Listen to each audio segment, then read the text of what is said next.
Namaku Alia, seorang ibu rumah tangga berusia 32 tahun.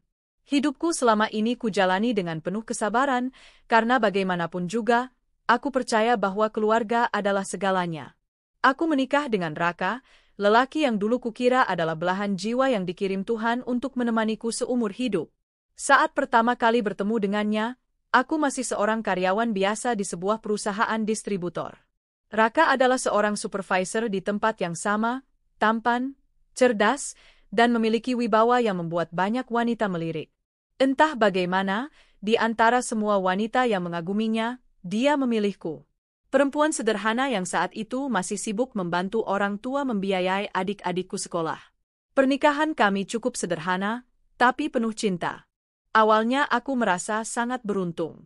Raka sosok suami idaman, perhatian, penuh kasih, dan selalu berusaha membahagiakan aku. Setiap pagi ia mengecup keningku sebelum berangkat kerja, setiap malam kami berbincang tentang banyak hal, dari pekerjaan hingga mimpi-mimpi masa depan. Kami dikaruniai seorang putra, Raffi, yang kini berusia 7 tahun. Anak itu adalah pusat duniaku, alasan aku bertahan meski badai kehidupan mulai datang satu persatu. Namun kebahagiaan itu tidak berlangsung lama. Sejak 2 tahun terakhir, aku mulai merasakan perubahan sikap Raka.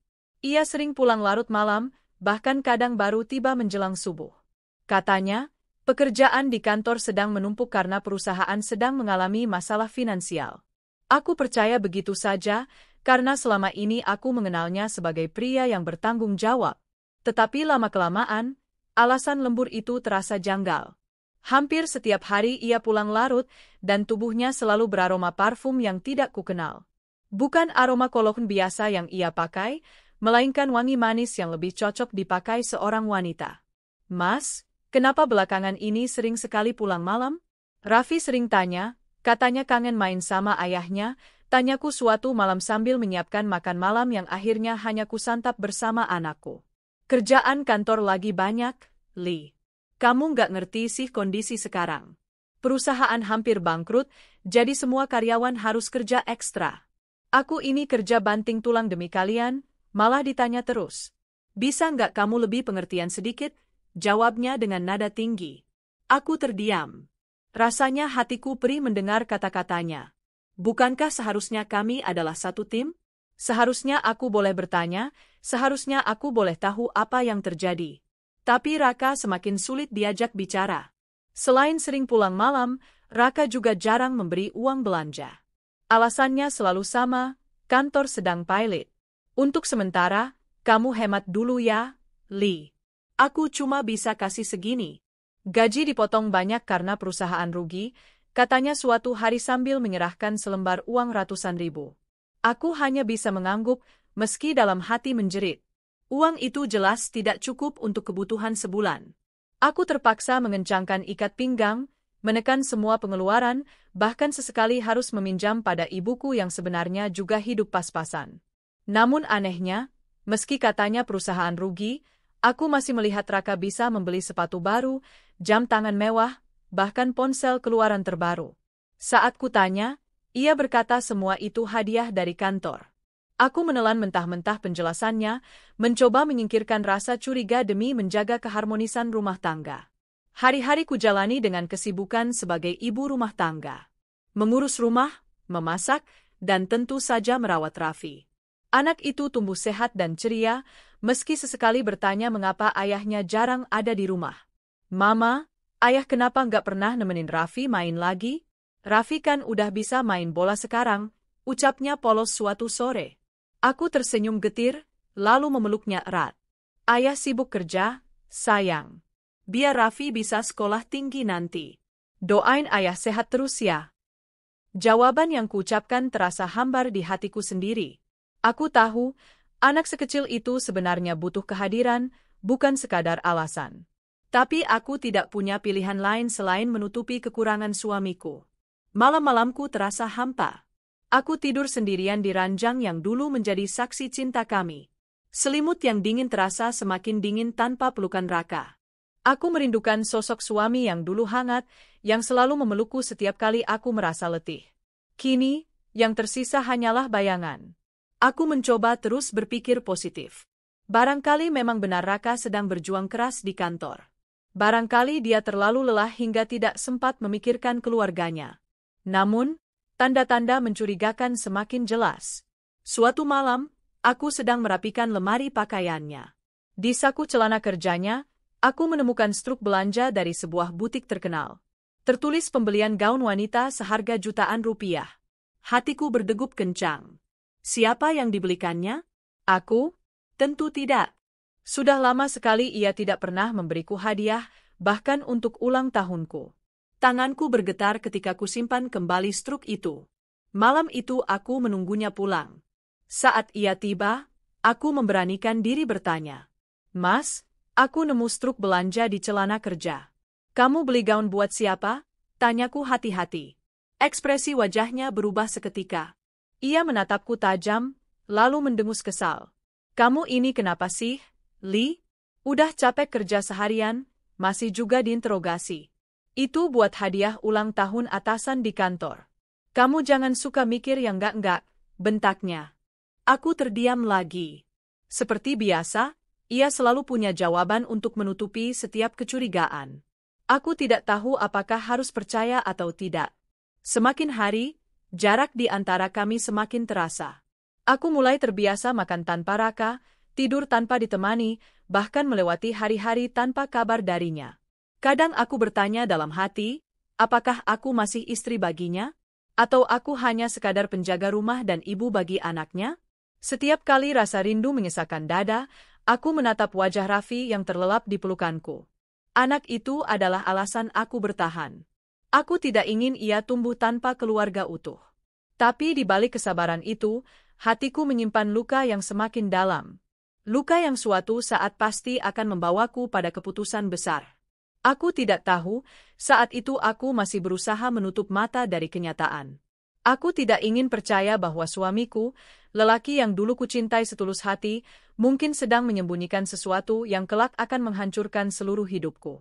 Aku hanya tahu satu hal, badai yang lebih besar sedang menanti di depan. Hari itu adalah salah satu hari terberat dalam hidupku. Pagi masih basah oleh embun ketika Raffi tiba-tiba jatuh demam tinggi. Semula kukira hanya flu biasa, namun tubuh mungilnya menggigil hebat, wajahnya pucat, dan napasnya tersengal. Panik langsung menyergap dadaku. Aku segera membawanya ke rumah sakit terdekat, sendirian, dengan taksi, karena Raka sudah berangkat sejak subuh dengan alasan ada rapat mendadak di kantor. Di ruang gawat darurat, dokter memutuskan agar Raffi dirawat inap. Hasil pemeriksaan menunjukkan ada infeksi serius di saluran pernapasannya. Aku hampir menangis melihat selang infus menusuk tangan kecilnya. Bu, tolong jangan panik. Kondisi anak ibu butuh perawatan intensif. Pastikan ia ditemani agar tidak merasa sendirian, kata dokter dengan suara menenangkan. Aku mengangguk cepat, menggenggam tangan Raffi yang lemah. Air mataku menetes tanpa bisa kutahan. Sesudah urusan administrasi selesai, aku segera menghubungi Raka. Kupikir sebagai ayah, ia pasti akan segera datang. Mas, Raffi sakit. Dia harus dirawat di rumah sakit. Tolong datang, aku butuh kamu, ucapku dengan suara bergetar. Hening sejenak di seberang.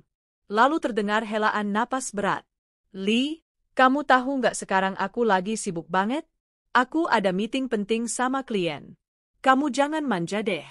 Kan ada perawat di sana. Kamu bisa jagain sendiri. Hatiku tercekat. Tapi mas, ini anak kita. Dia butuh ayahnya. Aku juga nggak bisa sendirian terus. Tolong sekali ini aja, temani kami. Aku bilang nggak bisa yang nggak bisa. Jangan bikin aku tambah stres. Kalau kamu nggak kuat, suruh aja si Wati, pembantu, gantian nemenin. Aku banyak kerjaan, jawabnya ketus. Telepon terputus begitu saja. Aku terduduk lemas di kursi ruang rawat, memandangi layar ponsel dengan perasaan hancur. Bagaimana bisa seorang ayah lebih memilih rapat ketimbang menemani anaknya yang sakit parah? Malam itu aku begadang di samping ranjang Raffi. Tubuh kecilnya panas, sesekali ia mengigau memanggil ayahnya. Mama. Ayah mana? Tanyanya lirih dengan mata setengah terpejam. Aku menggenggam tangannya erat, menahan tangis. Ayah lagi kerja, sayang. Nanti kalau ayah selesai, Ayah pasti datang. Padahal aku tahu, kemungkinan besar Raka tidak akan muncul malam itu. Jam dinding menunjukkan pukul 11 malam. Aku menatap layar ponsel, menunggu pesan atau telepon dari suamiku. Tidak ada. Hanya hening. Aku menunduk, menahan sesak. Rasanya aku benar-benar sendiri. Keesokan harinya, Wati, pembantu rumah tangga kami, datang membawakan baju ganti dan makanan. Bu, Pak Raka nyuruh saya aja yang nemenin di rumah sakit. Katanya beliau nggak bisa, soalnya kerjaan lagi numpuk, kata Wati sambil menunduk, seolah takut ucapannya melukai hatiku. Aku memaksakan senyum pahit. Terima kasih, Ti. Kamu pulang saja dulu. Aku bisa sendiri di sini. Jaga rumah ya. Wati mengangguk pelan, lalu pamit. Aku duduk kembali di kursi samping ranjang, menggenggam tangan Raffi yang masih lemah. Air mataku jatuh lagi. Bagaimana bisa seorang ayah menyerahkan tugasnya pada pembantu? Bukankah keluarga seharusnya nomor satu? Hari-hari berikutnya tidak lebih baik. Raka sama sekali tidak pernah datang. Alasannya selalu sama, lembur, rapat, proyek besar. Aku berhenti memohon. Setiap kali kubuka pesan, jawabannya dingin, bahkan kadang ia tidak merespons sama sekali. Raffi sempat membaik, lalu tiba-tiba drop lagi. Demam naik turun membuatku semakin lelah fisik maupun batin. Aku tidur hanya sekilas, makan pun seadanya. Semua energiku tercurah untuk anakku. Namun dalam diam, ada luka lain yang semakin dalam, ketiadaan Raka. Bukan hanya fisiknya, tapi juga hatinya yang seolah sudah tidak di rumah ini lagi. Suatu sore, aku memberanikan diri meneleponnya lagi. Mas, kalaupun sibuk, setidaknya sekali aja jenguk Raffi. Dia nyariin terus. Dia tanya kenapa ayah nggak pernah datang. Suara di seberang terdengar kesal. Li, tolong jangan bikin masalah. Aku udah capek banget di kantor. Kamu pikir aku nggak sedih anak sakit? Aku juga sedih, tapi aku harus kerja. Kamu itu kalau nggak bisa kuat, ya sudah biar Wati yang jagain. Aku nggak bisa ninggalin kerjaan, titik. Aku terdiam. Air mataku jatuh begitu saja. Mas, kalau memang kerjaan lebih penting daripada keluarga, apa gunanya kita berumah tangga? Tanyaku lirih. Namun yang kudapat hanya bunyi nada tut-tut-tut. Telepon ditutup sepihak. Malam itu, setelah menidurkan Raffi yang mulai pulih, aku keluar sebentar ke koridor rumah sakit. Aku butuh udara. Ponselku bergetar, sebuah notifikasi email masuk. Aku hampir menjatuhkannya ketika mataku menangkap isi pesan. Itu bukan ditujukan padaku. Entah bagaimana, email itu salah terkirim ke alamatku. Ternyata Raka masih menyimpan akun email lamaku di ponselnya, dan aku masih bisa tersinkronisasi. Isinya adalah percakapan mesra dengan seorang wanita. Ada foto-foto mereka makan malam di restoran mewah. Kalimat-kalimat manis yang tidak pernah lagi kudengar darinya. Wanita itu adalah sekretarisnya, yang pernah kulihat sekali saat kantor mengadakan acara keluarga. Jantungku berdegup tak karuan. Ternyata alasan lembur, alasan kerjaan, alasan pilot, semua hanya topeng. Sementara aku di rumah sakit menjaga anak kami, dia malah menghabiskan waktu bersama wanita lain. Dokter datang memeriksa Raffi malam itu. Ibu, kondisi Raffi sudah agak stabil. Tapi tetap butuh pengawasan. Anak-anak dalam masa seperti ini sangat butuh dukungan emosional orang tuanya. Kehadiran ayah bisa sangat membantu, ucapnya lembut. Aku hanya tersenyum pahit. Bagaimana aku harus menjelaskan bahwa ayahnya lebih memilih wanita lain daripada menemani anaknya? Setelah dokter pergi, aku kembali menatap wajah pucat anakku. Hatiku teriris. Dalam hati aku bersumpah, jika memang benar suamiku berkhianat, aku tidak akan tinggal diam. Tapi untuk saat ini, aku harus kuat demi Raffi. Hari-hari berikutnya kujalani dengan penuh rasa sepi. Raka semakin jarang menghubungi. Bahkan ketika kutanya, jawabannya makin kasar. Jangan ganggu aku terus, Li. Aku lagi kerja. Padahal aku tahu, itu hanyalah kedok. Aku mulai memperhatikan banyak hal kecil yang semakin mencurigakan, transfer uang misterius, parfum asing di mobilnya, bahkan jam pulang yang tidak masuk akal. Semua kepingan puzzle itu mulai menyatu di kepalaku. Dan setiap kali aku memikirkan kenyataan pahit itu, aku menatap wajah Raffi yang tidur lemah di ranjang. Aku berbisik pelan di telinganya. Mama janji akan selalu ada buat kamu, nak. Walaupun ayahmu memilih pergi, Mama nggak akan pernah meninggalkanmu. Air mataku menetes lagi. Malam itu aku tidak bisa tidur. Semua hal tentang Raka terus berputar di kepalaku. Apa arti rumah tangga kalau seorang ayah tega meninggalkan anaknya yang sedang sakit parah? Apa arti pernikahan kalau suami lebih memilih wanita lain daripada istrinya? Aku sadar, hari-hari berikutnya akan mengubah segalanya. Perasaanku yang selama ini kubendung perlahan berubah menjadi tekad. Jika benar Raka mengkhianati aku dan anakku, aku akan membuatnya menyesal. Namun untuk saat itu, aku hanya bisa memeluk Raffi erat, menatap langit-langit kamar rumah sakit dengan mata basah. Hanya doa yang bisa kupanjatkan agar aku diberi kekuatan menghadapi kenyataan pahit ini. Aku tahu, badai sebenarnya belum benar-benar datang. Yang kualami sekarang hanyalah riak kecil sebelum ombak besar menghantam hidupku. Dan aku harus siap, demi diriku, demi anakku. Hari itu, setelah hampir seminggu menemani Raffi di rumah sakit, dokter akhirnya mengizinkan kami pulang. Demamnya sudah turun, meski tubuhnya masih lemah. Aku pulang dengan hati sedikit lega, berharap Raka akan menunjukkan sedikit rasa peduli dengan menyambut anaknya di rumah. Namun, harapan itu kembali hancur. Rumah terasa sepi ketika kami tiba. Tidak ada tanda-tanda kehadiran Raka. Mobilnya memang ada di garasi, tapi ia sendiri entah di mana. Wati, Pak Raka di mana? Tanyaku pada pembantu yang sedang membersihkan ruang tamu. Pak Raka tadi pulang, Bu. Tapi sebentar saja, terus pergi lagi. Katanya ada urusan penting, jawab Wati pelan, seolah ragu apakah ia harus mengatakan hal itu atau tidak. Aku menarik napas panjang, mencoba menahan rasa kecewa yang mulai mengakar. Malam itu, setelah menidurkan Raffi, aku masuk ke kamar utama untuk membereskan tempat tidur. Namun begitu kusibak selimut, mataku langsung menangkap sesuatu yang asing. Sebuah kalung wanita tergeletak di atas kasur. Aku membeku. Jantungku berdegup kencang. Kalung itu berkilau di bawah cahaya lampu kamar. Desainnya elegan, dengan liontin kecil berbentuk hati. Saat kuambil, mataku terhenti pada sebuah detail. Inisial nama terukir halus di belakang liontin. Huruf-huruf itu begitu jelas, Esa. Aku teringat. Itu inisial nama Sekar Arum, sekretaris Raka. Perempuan yang dulu pernah kutemui sekilas saat ada acara kantor. Perempuan dengan senyum manis, tubuh semampai, dan tatapan penuh percaya diri.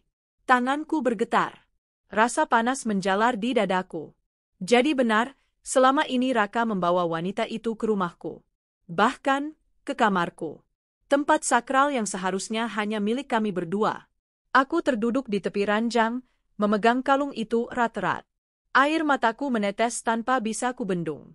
Semua curiga, semua tanda-tanda yang selama ini kutepis, kini menemukan jawabannya. Saat Raka pulang tengah malam, aku menunggunya di ruang tamu. Wajahku masih basah oleh air mata, tapi hatiku sudah dipenuhi tekad. Mas, ucapku lirih, menunjukkan kalung itu. Ini punya siapa? Raka tertegun sejenak, lalu ekspresinya berubah. Ia berusaha tampak tenang, meski matanya jelas menunjukkan kegugupan. Itu? Ah, mungkin punya Wati. Mungkin jatuh waktu dia bersihin kamar. Aku menatapnya tajam. Jangan bohong, Mas. Aku tahu persis ini bukan punya Wati. Ini punya sekretarismu, kan? Ada inisial namanya di sini. Esa. Itu jelas milik Sekar Arum. Wajah Raka langsung memerah. Ia melotot padaku, seperti seekor binatang yang terpojok. Kamu jangan asal nuduh, Alia. Jangan bikin fitnah yang enggak-enggak. Sekar itu orang kantorku, mana mungkin. Cukup, potongku dengan suara bergetar. Aku bukan bodoh, Mas. Kamu pikir aku nggak tahu semua kebohonganmu selama ini? Alasan lembur, alasan perusahaan pilot, alasan uang habis, semuanya cuma kedok kan? Kamu habiskan untuk perempuan itu. Raka terdiam. Bibirnya bergerak-gerak, tapi tak ada kata keluar. Keheningan malam hanya dipenuhi suara detak jam dinding dan isakanku yang pecah. Mas, demi Tuhan, Aku ini istrimu. Aku menemani kamu dari nol.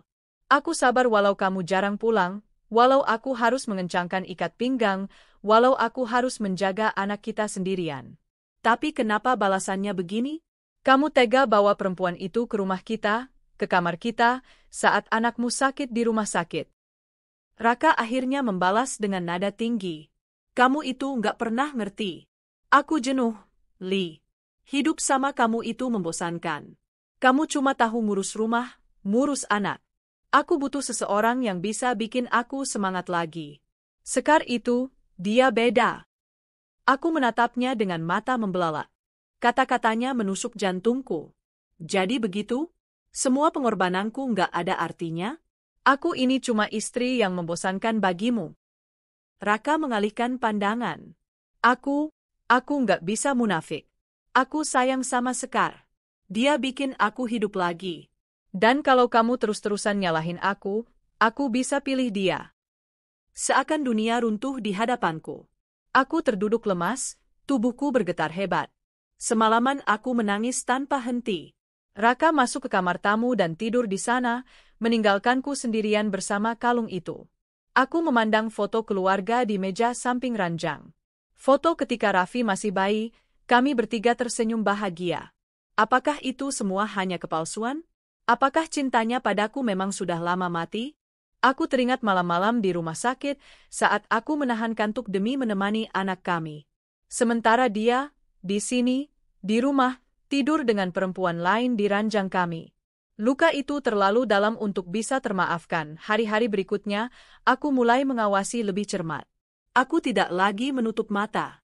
Kutemukan pesan-pesan mesra di ponselnya, meski sebagian sudah dihapus.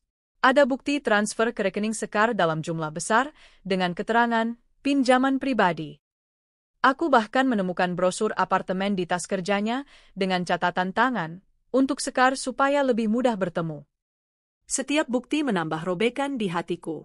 Tapi anehnya, juga menambah kekuatan. Jika dulu aku hanya menangis, kini aku mulai merencanakan langkah. Raffi sama sekali tidak tahu apa yang terjadi. Ia sibuk dengan sekolah dan masa pemulihannya. Setiap kali bertanya kenapa ayahnya jarang di rumah, aku hanya menjawab singkat, ayah sibuk kerja.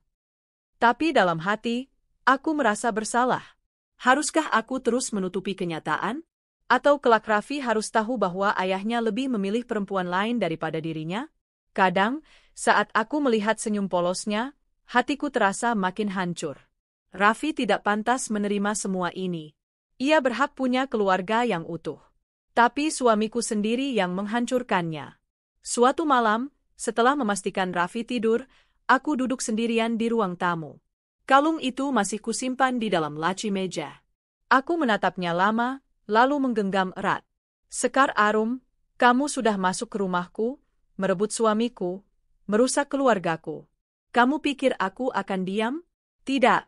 Aku akan pastikan kalian berdua menyesal. Dalam hati, sebuah tekad mulai terbentuk. Aku tidak akan terus jadi korban. Aku harus bangkit, demi diriku sendiri, demi anakku. Aku tahu, jalan ini tidak akan mudah. Tapi aku juga tahu, aku tidak lagi bisa membiarkan Raka mempermainkanku. Badai sesungguhnya baru saja dimulai. Sejak kutemukan kalung dengan inisial, Esa, di ranjang pernikahanku, mataku seperti terbuka lebar. Semua yang dulu kuanggap kebetulan, kini menjadi potongan puzzle yang perlahan-lahan membentuk gambar besar. Dan gambar itu begitu menyakitkan, suamiku berselingkuh dengan sekretarisnya. Aku mulai lebih teliti memperhatikan gerak-geriknya. Tidak lagi hanya percaya pada kata-katanya. Suatu sore, aku mencuci baju kerjanya. Dari saku jas, kutemukan selembar struk dari sebuah restoran mewah. Tanggalnya tepat malam saat aku di rumah sakit menjaga Raffi.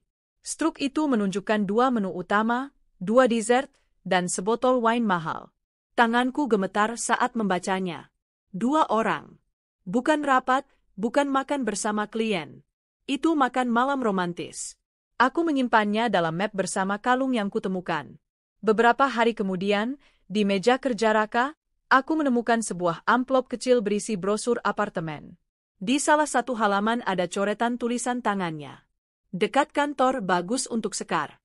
Jangan lupa booking minggu depan. Aku hampir muntah saat membacanya. Jadi benar, ia berniat menyediakan tempat tinggal untuk perempuan itu. Sementara aku harus berhemat bahkan untuk membayar obat Raffi, dia dengan santainya menyiapkan apartemen bagi selingkuhannya. Kesempatan emas datang suatu malam. Raka pulang larut, dalam keadaan mabuk. Ia meletakkan ponselnya sembarangan di meja, lalu langsung masuk ke kamar mandi. Dengan jantung berdegup kencang, aku mengambil ponsel itu. Tangan gemetarku menelusuri aplikasinya. Sebagian besar pesan memang sudah dihapus, tapi aku berhasil menemukan folder tersembunyi di galeri. Foto-foto mereka. Ada foto Raka bersama Sekar sedang makan malam. Ada foto di dalam mobil, Sekar menyender manja di bahunya. Ada foto di kamar hotel, dengan tatapan mesra yang dulu hanya jadi milikku. Air mataku mengabur, tapi aku terus menggulir layar. Setiap gambar adalah pisau yang mengiris hatiku. Dan yang paling menghancurkan, sebuah pesan singkat. Sayang, kapan kita bisa tidur di rumahmu lagi? Rasanya lebih nikmat di sana daripada di hotel. Aku suka kamarmu. Tanganku hampir menjatuhkan ponsel itu. Jadi benar. Jadi bukan hanya sekali. Mereka sudah berulang kali melakukannya di kamarku. Di ranjangku. Di tempat suci yang seharusnya hanya milik aku dan suamiku. Aku menutup mulut dengan tangan, menahan teriakan yang hampir pecah. Tubuhku gemetar hebat. Aku berlari ke kamar mandi, muntah sampai perutku kram. Malam itu aku tidak tidur. Aku duduk di samping Raffi yang lelap, menatap wajahnya yang damai. Sesekali ia meringkuk, lalu mendekap boneka kesayangannya. Aku usap rambutnya perlahan. Maafkan Mama, Nak. Mama harus kuat. Demi kamu. Wajah polos itu adalah penguatku. Setiap kali rasa hancur hampir menelan diriku, aku hanya perlu menatap Raffi untuk mengingat, aku tidak boleh kalah. Esok paginya, aku mencoba berbicara lagi dengan Raka. Mas, aku tahu semuanya. Aku lihat foto-foto di ponselmu. Aku tahu kamu mau belikan apartemen buat Sekar. Mas, kenapa? Apa aku kurang baik jadi istri? Apa aku kurang setia mendampingi?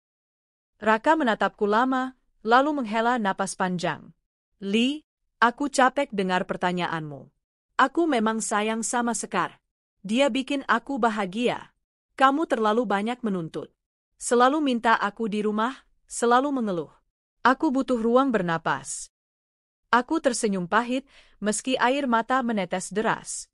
Ruang bernapas? Jadi ruang bernapas itu kamu dapatkan dengan mengkhianati istri dan anakmu sendiri. Raka berbalik, tidak mau menatapku. Aku nggak mau bahas ini lagi.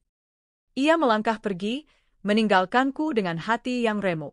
Malam harinya, aku curhat pada sahabatku, Dina. Ia satu-satunya orang yang kupercaya. Ya Tuhan, Li, jadi selama ini Raka selingkuh sama sekretarisnya? Aku udah lama curiga, tapi nggak berani ngomong. Aku takut kamu nggak percaya, kata Dina dengan wajah prihatin. Aku menunduk, memainkan jari-jari tanganku. Aku nemu kalung, struk, foto-foto. Semuanya jelas. Tapi aku masih sakit hati setiap kali harus mengakuinya. Dina menggenggam tanganku erat. Kamu harus kuat. Kamu nggak sendirian. Kalau dia sudah sejauh itu, jangan biarkan dia terus injak harga dirimu. Aku mengangguk pelan. Hati kecilku tahu, sudah waktunya aku menyiapkan langkah berikutnya. Hari-hari berikutnya, aku terus menemukan bukti tambahan.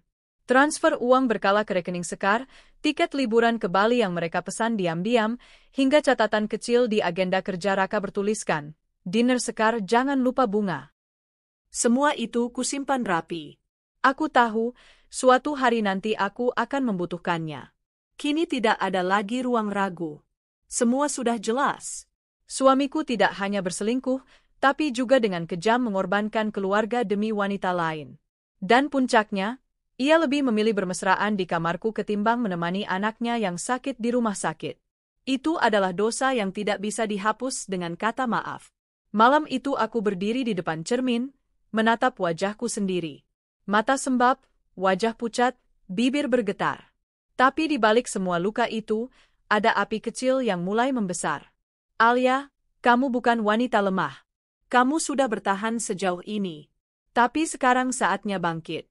Jangan biarkan mereka terus menghancurkanmu. Aku mengepalkan tangan. Untuk pertama kalinya, aku merasa ada kekuatan baru dalam diriku. Kekuatan seorang ibu yang ingin melindungi anaknya. Kekuatan seorang wanita yang tidak mau lagi diinjak harga dirinya. Badai itu sudah datang. Tapi aku siap melawan. Malam itu udara begitu pengap, seolah ikut menekan dadaku. Raka kembali tidak pulang dengan alasan lembur. Aku sudah tidak lagi percaya, tapi kali ini aku tidak hanya ingin diam dan menunggu. Ada firasat buruk yang menyeretku untuk mencari tahu. Aku meninggalkan Raffi yang sudah tidur bersama Wati, lalu diam-diam mengikuti langkah suamiku. Mobilnya kulihat masuk ke komplek perumahan, ke arah rumahku sendiri.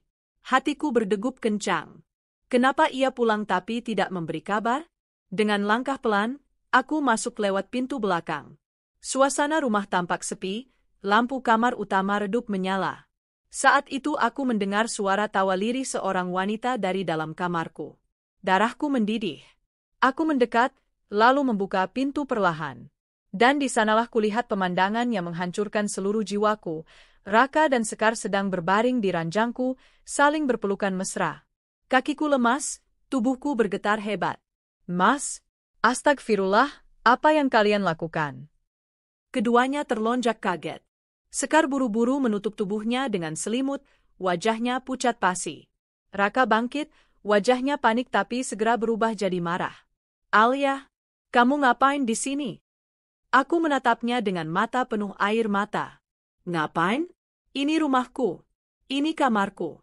Aku istrimu, Mas. Dan kamu tega bawa perempuan ini ke sini. Sekar menunduk, tak berani menatapku.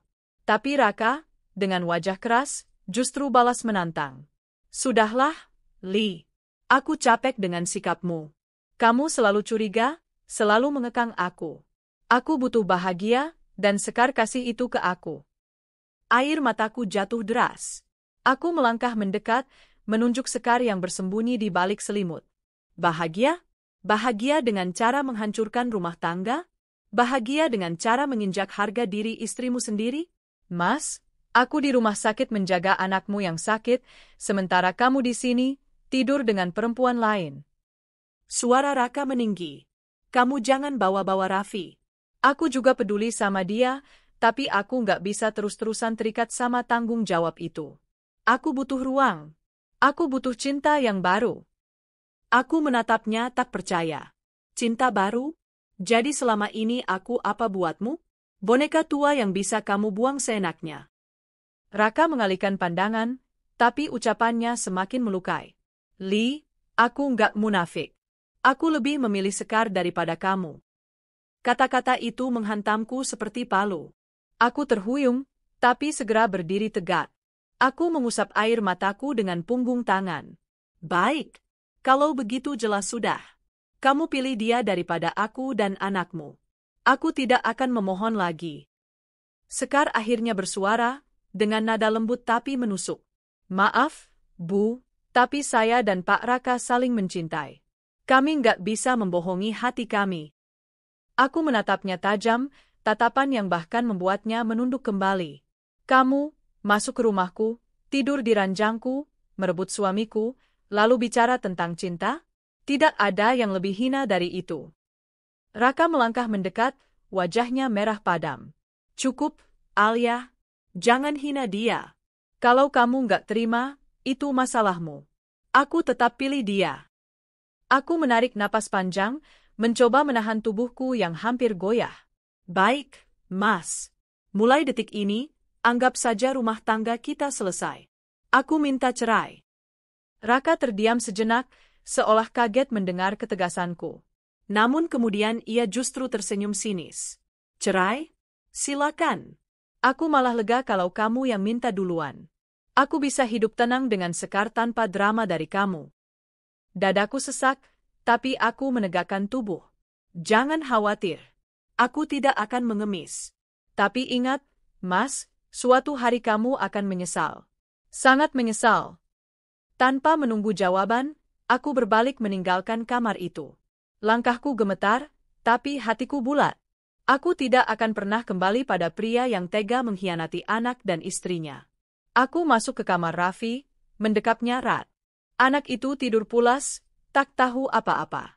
Air mataku jatuh membasahi rambutnya. Maafkan Mama, Nak. Mama gagal menjaga rumah tangga kita. Tapi Mama janji, Mama nggak akan pernah biarkan kamu kekurangan kasih sayang. Malam itu aku tidak tidur. Kepalaku penuh dengan rencana. Aku sudah tidak lagi sekadar wanita yang disakiti. Aku adalah seorang ibu yang harus bangkit demi harga diri dan demi masa depan anakku. Pagi harinya, Raka sudah tidak ada di rumah. Hanya ada Wati yang menatapku dengan cemas. Bu, maaf saya lancang, tapi saya dengar semalam. Saya lihat Pak Raka bawa Bu Sekar masuk ke kamar. Saya benar-benar nggak tega lihat ibu disakiti begitu, ucapnya lirih. Aku mengangguk pelan, mencoba tersenyum. Terima kasih, Ti. Jangan khawatir. Mulai sekarang, aku tahu apa yang harus kulakukan. Aku masuk ke kamar, mengambil semua bukti yang sudah kukumpulkan, kalung, struk, foto, bukti transfer, hingga brosur apartemen. Semuanya kusimpan rapi dalam sebuah map. Hari ini, aku tidak lagi sekadar istri yang menangis. Aku adalah istri yang siap melawan. Sepanjang hari itu, aku merasa seperti manusia baru. Luka itu masih ada, tapi kini mengeras menjadi batu. Aku tidak lagi larut dalam air mata. Aku melihat ke arah cermin, menatap wajahku sendiri. Alia, kamu sudah sampai batas. Sekarang saatnya berdiri. Bukan untuk balas dendam semata, tapi untuk menunjukkan bahwa kamu tidak bisa diinjak seenaknya. Aku mengepalkan tangan, memeluk Raffi yang berlari kecil memanggilku. Senyum polosnya membuatku semakin yakin. Apapun yang terjadi, aku akan pastikan suamiku dan selingkuhannya menyesal seumur hidup. Hari-hari setelah malam pengkhianatan itu terasa berat, tapi tidak lagi membuatku rapuh. Aku telah memutuskan, tidak ada lagi air mata untuk Raka. Ia sudah memilih jalannya sendiri, maka aku juga akan memilih jalanku. Bedanya, jalanku tidak akan berakhir di kegelapan seperti dirinya. Raffi masih terbaring lemah di rumah sakit. Aku tetap menemaninya setiap hari, memberi kasih sayang yang tidak akan pernah bisa diberikan Raka. Namun di sela-sela waktuku, aku mulai menyusun rencana. Raka dan Sekar sudah melukai harga diriku terlalu dalam. Mereka tidak pantas dibiarkan hidup tenang. Aku teringat map berisi bukti perselingkuhan mereka, foto transfer, kwitansi perhiasan, brosur apartemen, hingga kalung berinisial nama Sekar. Semua itu bukan hanya bukti untuk perceraian, tapi juga senjata untuk menghancurkan keduanya. Suatu siang, ketika aku menjaga Raffi, datanglah seorang wanita yang sudah lama tidak kutemui. Namanya Dina, sahabat kuliahku dulu yang kini bekerja di sebuah perusahaan hukum. Alia, katanya kaget saat melihatku di ruang tunggu rumah sakit. Aku tersenyum samar. Dina, lama sekali kita nggak ketemu. Kami berbincang sejenak. Dina akhirnya tahu masalahku setelah aku ceritakan dengan jujur, tanpa menutup-nutupi. Matanya membelalak saat mendengar bahwa suamiku tidur dengan sekretarisnya di rumahku sendiri. Ya Allah, Li. Teganya dia. Tapi kamu tenang, aku bisa bantu. Aku ngerti hukum keluarga, dan aku bisa kasih arahan biar kamu bisa cerai dengan posisi yang kuat. Jangan takut, kamu punya hak penuh atas anakmu, katanya meyakinkan. Aku merasa seperti diberi cahaya baru. Terima kasih, Din. Aku memang sudah siap cerai. Tapi aku juga ingin mereka menanggung akibat dari semua ini. Dina menepuk tanganku. Percayalah, karma itu selalu ada. Tapi kalau kamu bisa kasih dorongan kecil, kenapa tidak? Dengan bantuan Dina, aku menyalin semua bukti yang kumiliki. Ia menyusunnya rapi dalam sebuah berkas hukum. Aku takjub melihatnya. Setiap struk, setiap pesan, setiap transaksi yang kulihat sepele, ternyata bisa menjadi peluru tajam untuk menjatuhkan Raka dan Sekar. Tidak berhenti di situ. Aku tahu kantor tempat Raka bekerja sangat ketat dalam urusan etika. Hubungan antara atasan dan bawahan, apalagi sampai ada indikasi penyalahgunaan uang perusahaan, bisa berakibat fatal. Aku sudah tahu sebagian besar uang yang seharusnya untuk keluarga malah dialirkan Raka ke Sekar. Jika itu terbukti melibatkan uang kantor, karir mereka bisa tamat seketika. Beberapa minggu kemudian, setelah Raffi mulai pulih, aku menemui HRD dan pimpinan perusahaan tempat Raka bekerja. Aku berpura-pura datang sebagai istri yang peduli, membawa semua bukti. Maaf, Pak, kataku sambil menyerahkan map berkas, saya tidak berniat mencampuri urusan kantor. Tapi saya pikir Bapak perlu tahu apa yang dilakukan suami saya, Raka, dengan sekretarisnya, Sekar.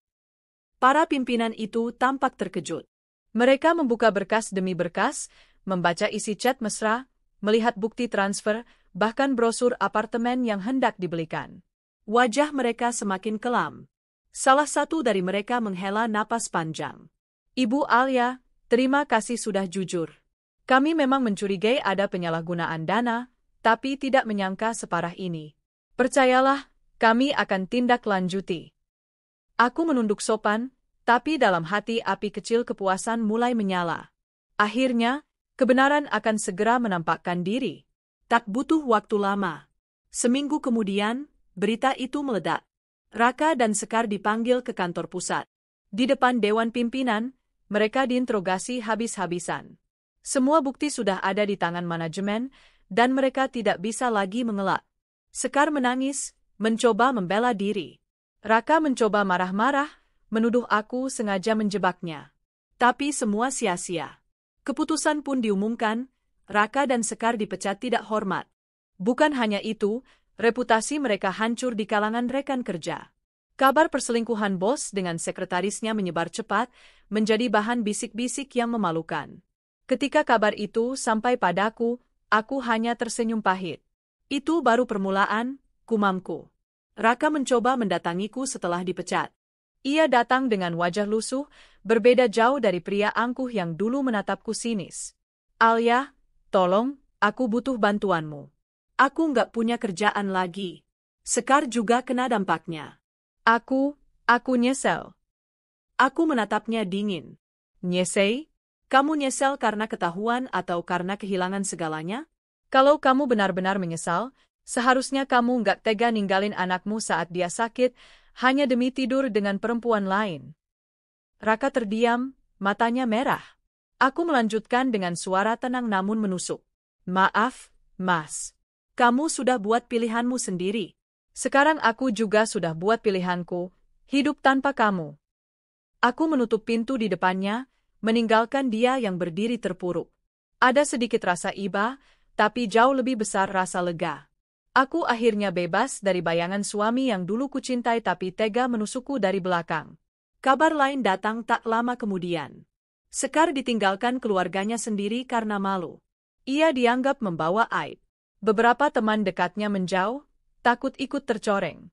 Wanita yang dulu begitu percaya diri merenggut suamiku, kini terpuruk sendirian. Aku tidak bersorak gembira, tapi ada rasa adil yang menenangkan. Dunia memang berputar. Tidak ada yang bisa menginjak orang lain tanpa konsekuensi. Sementara itu, aku mulai menata hidup baru.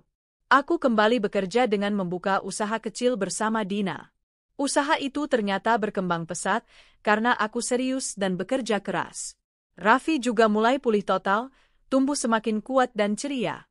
Setiap kali aku menatap matanya, aku tahu semua luka ini tidak sia-sia. Aku harus menjadi ibu sekaligus ayah terbaik baginya.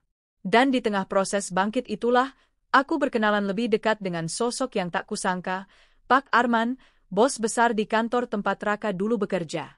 Pak Arman awalnya mendekat hanya untuk memastikan aku baik-baik saja. Saya salut pada Ibu Alia. Meski disakiti, ibu tetap tegar, bahkan masih peduli pada kebenaran. Perusahaan ini berutang budi pada ibu. Pembicaraan singkat itu berkembang menjadi hubungan yang hangat. Ia sering menanyakan kabarku, bahkan kadang mengajak Raffi jalan-jalan. Lama-kelamaan aku merasakan ketulusan yang berbeda dari dirinya.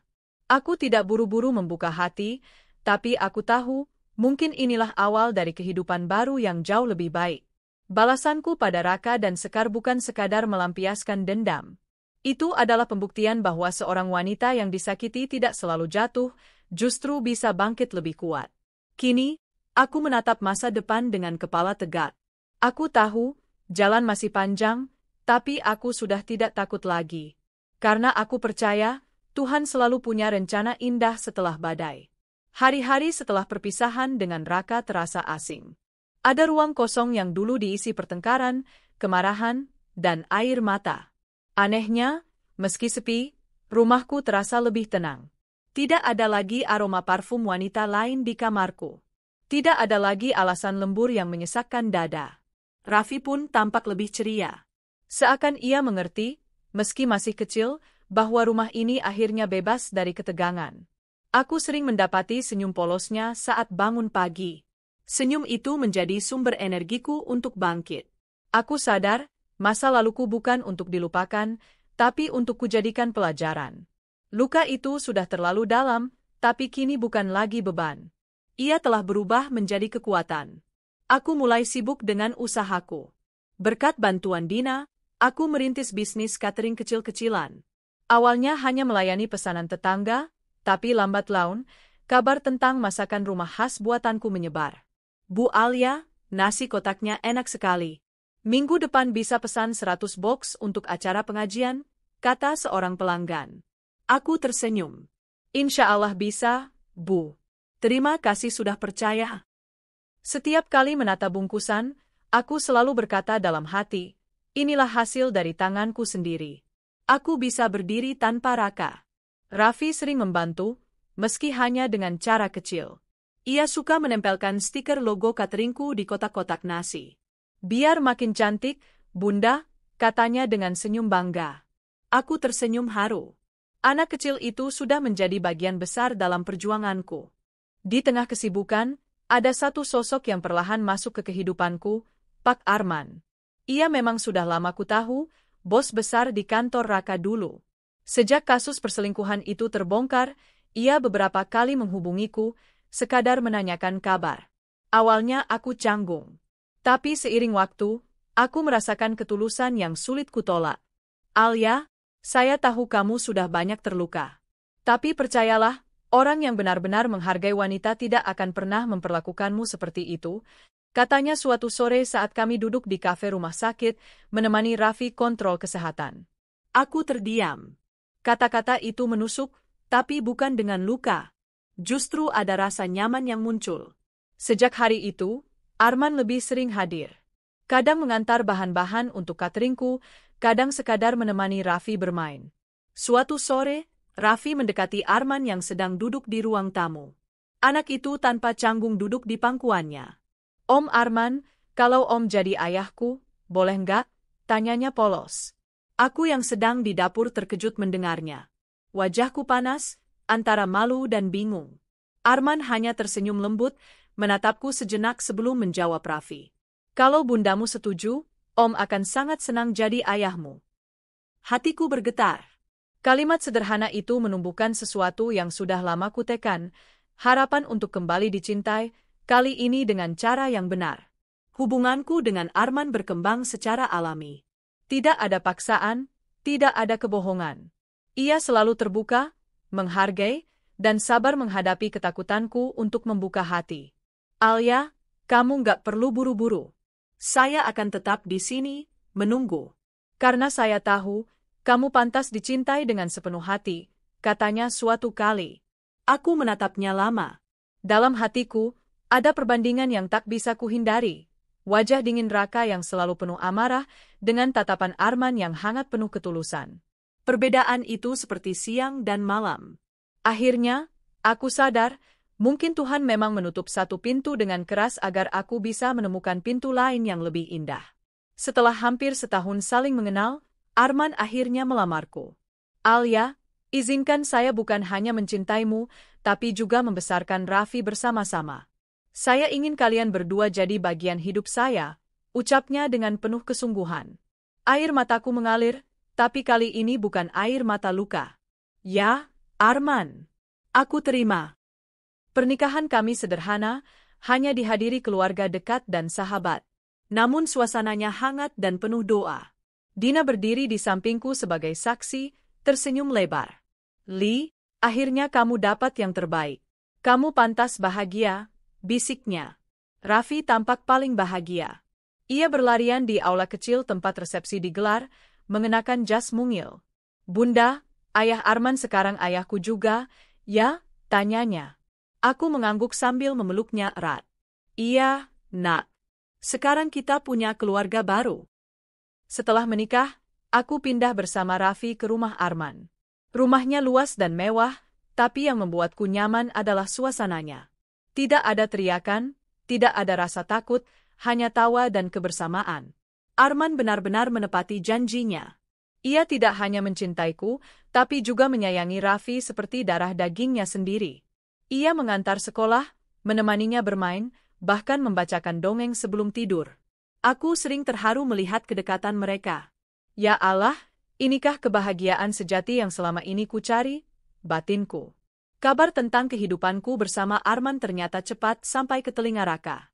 Suatu hari ia muncul di depan rumah, wajahnya lusuh, pakaiannya tidak terurus. Alia, kamu sungguh tega. Setelah semua ini, kamu malah nikah sama bosku, katanya dengan suara serak. Aku menatapnya tenang. Aku tidak tega, Raka. Justru kamulah yang tega. Kamu meninggalkan aku dan anakmu saat kami paling membutuhkanmu. Kamu memilih Sekar, bukan aku. Jadi jangan salahkan siapapun kecuali dirimu sendiri. Raka menunduk, air matanya jatuh. Tapi kali ini, aku tidak lagi merasa iba.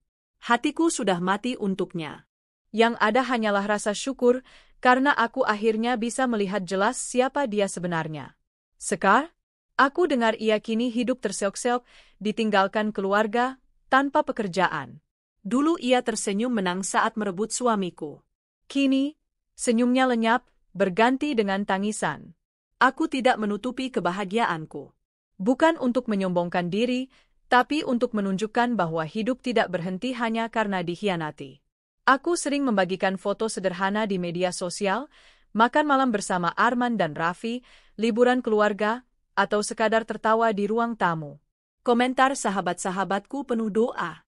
Alia, kamu pantas dapat kebahagiaan ini. Semoga langgeng. Dan dalam hatiku, aku tahu, kebahagiaan ini adalah jawaban dari setiap air mata yang pernah jatuh dulu.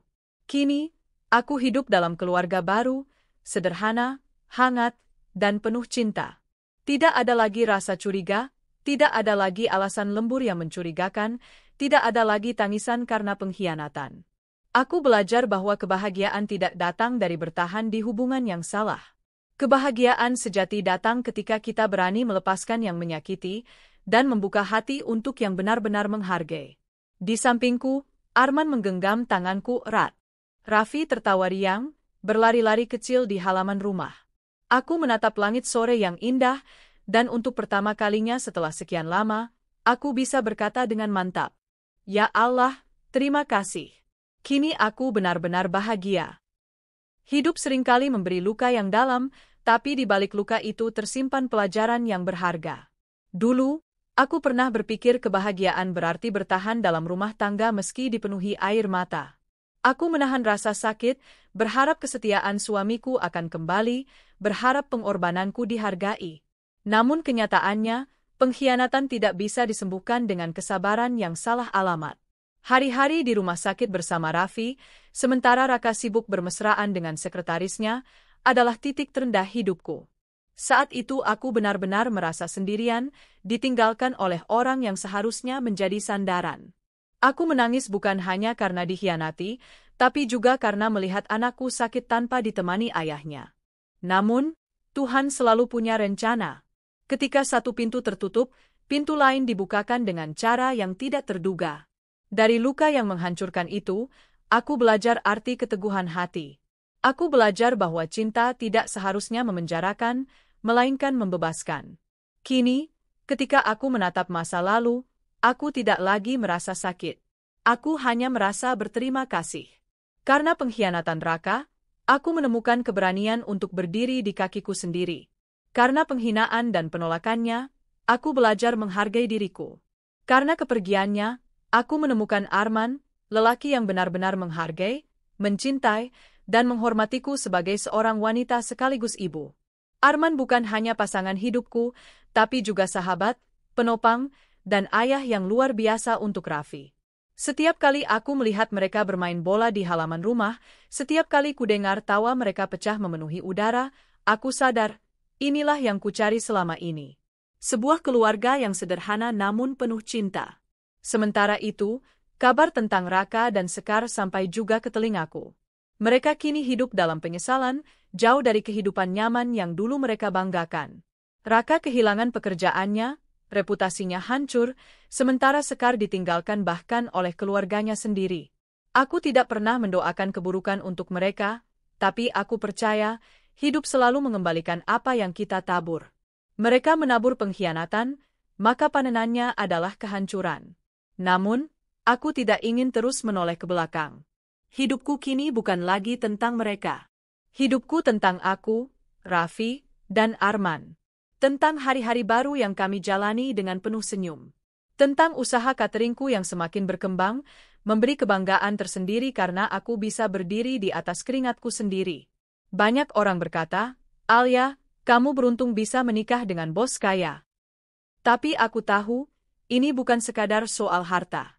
Kebahagiaan yang kurasakan bukan karena rumah besar atau mobil mewah. Kebahagiaan itu datang dari rasa dihargai, dicintai tanpa syarat, dan diterima apa adanya. Setiap kali aku memandang wajah Arman yang penuh ketulusan, aku tahu, aku sudah berada di tempat yang benar. Dan setiap kali Raffi memanggilnya, Ayah, dengan bangga, aku merasa doaku sebagai seorang ibu telah terjawab. Hidupku tidak sempurna, tapi kini aku mengerti bahwa kesempurnaan bukanlah tujuan. Yang penting adalah keikhlasan menjalani setiap fase, keberanian untuk melepaskan yang menyakiti, dan keyakinan bahwa kita pantas mendapatkan cinta yang lebih baik. Aku menutup kisah lamaku dengan satu kalimat dalam hati, terima kasih, Raka, karena telah pergi. Jika tidak, aku tidak akan pernah menemukan jalan menuju kebahagiaan sejati. Dan kini, aku membuka lembar baru dengan penuh keyakinan, aku, Raffi, dan Arman akan terus berjalan bersama, membangun keluarga tanpa pengkhianatan. Mungkin itulah arti dari perjalanan panjang ini, bahwa luka terdalam sekalipun bisa menjadi awal dari kebahagiaan yang tak terduga. Dan hari ini, saat aku menulis epilog kisah hidupku, aku bisa berkata dengan mantap. Aku bukan lagi wanita yang rapuh karena pengkhianatan. Aku adalah wanita yang kuat, yang telah bangkit, dan yang kini hidup dalam cinta yang sebenarnya.